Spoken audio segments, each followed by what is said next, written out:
In the following discussion between Omar Abdul Fatah of Ask a Muslim Facebook page, which has 1.5 million Facebook followers, and Abdullah Gondal, Omar asks, why leave Islam at all?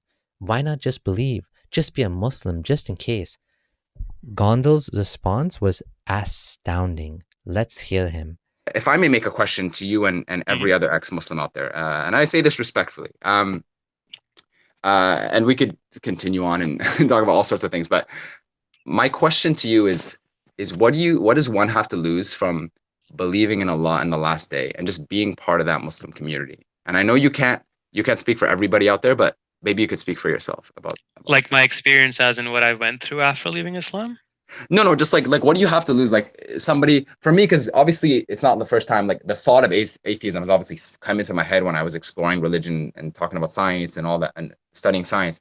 But I thought like, what do I have to lose from Oh, like believing in God? Like let's say that the Islamic narrative, hypothetically speaking, it was all wrong. And when mhm, somebody dies, they just go back into the dirt. mhm, Okay, you lived. I would say you still could yeah, live a fairly good life. You find peace and mhm, solace in your prayers. You have a community. You have good food at iftar and stuff like that. Whereas if it was the other situation, let's say that what the atheist discourse says is not true, and the Islamic discourse is true. Like in the afterlife, you'd be a lot worse off. You know what I'm saying?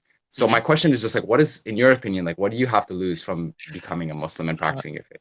Okay, so it's the Pascal wager, you know. I would say when one ties oneself to a specific religion and specific book, especially a religion like Islam, where it Mm, pushes a book written in the seventh century as the literal word of God, you're also tying all your metaphysical ideas, your understanding of reality to it, and you get stagnated. Then also your morality gets tied to something that was written in the seventh century, and you might be stuck and you might not be able to evolve out of this. It hinders progress.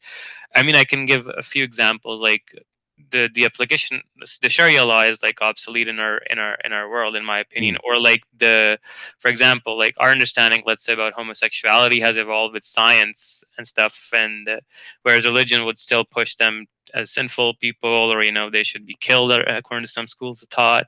mm.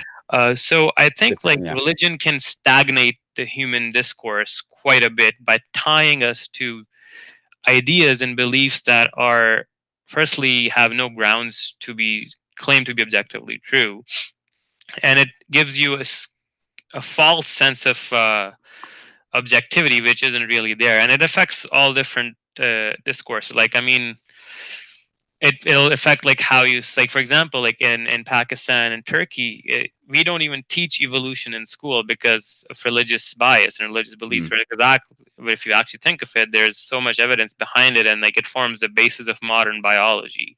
I mm, didn't even know what evolution was till I came to Canada, because they never taught us. They mm, just skipped the whole mm, chapter.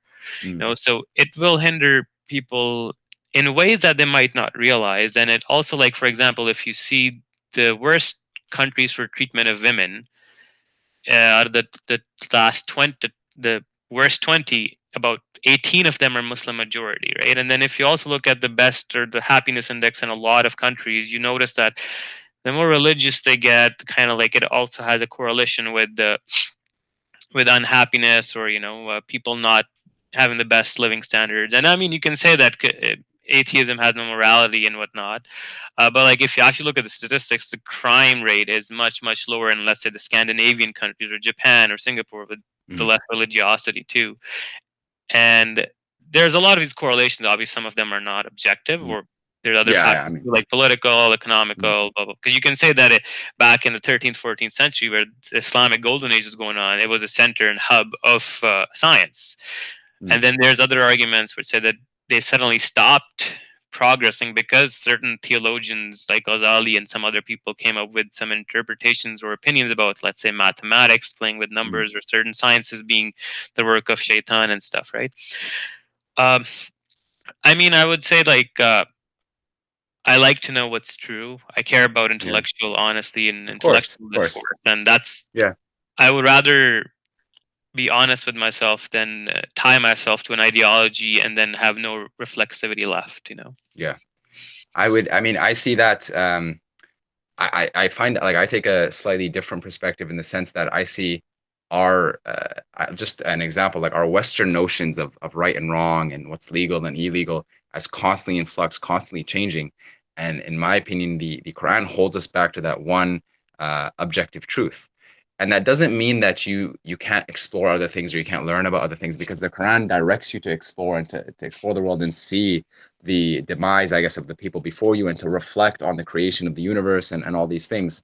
Um, but I guess the way I would see it is that our senses are so limited to a certain extent that we can't. And you said you're a seeker of truth, and you know, like I think our senses are so limited that we need something beyond that, or we'll maybe potentially never fully know the truth, right? And that's, I think, in my opinion, where revelation comes in. And I know people, not everybody agrees that, you know, revelation is a thing, but that's kind of the Islamic narrative.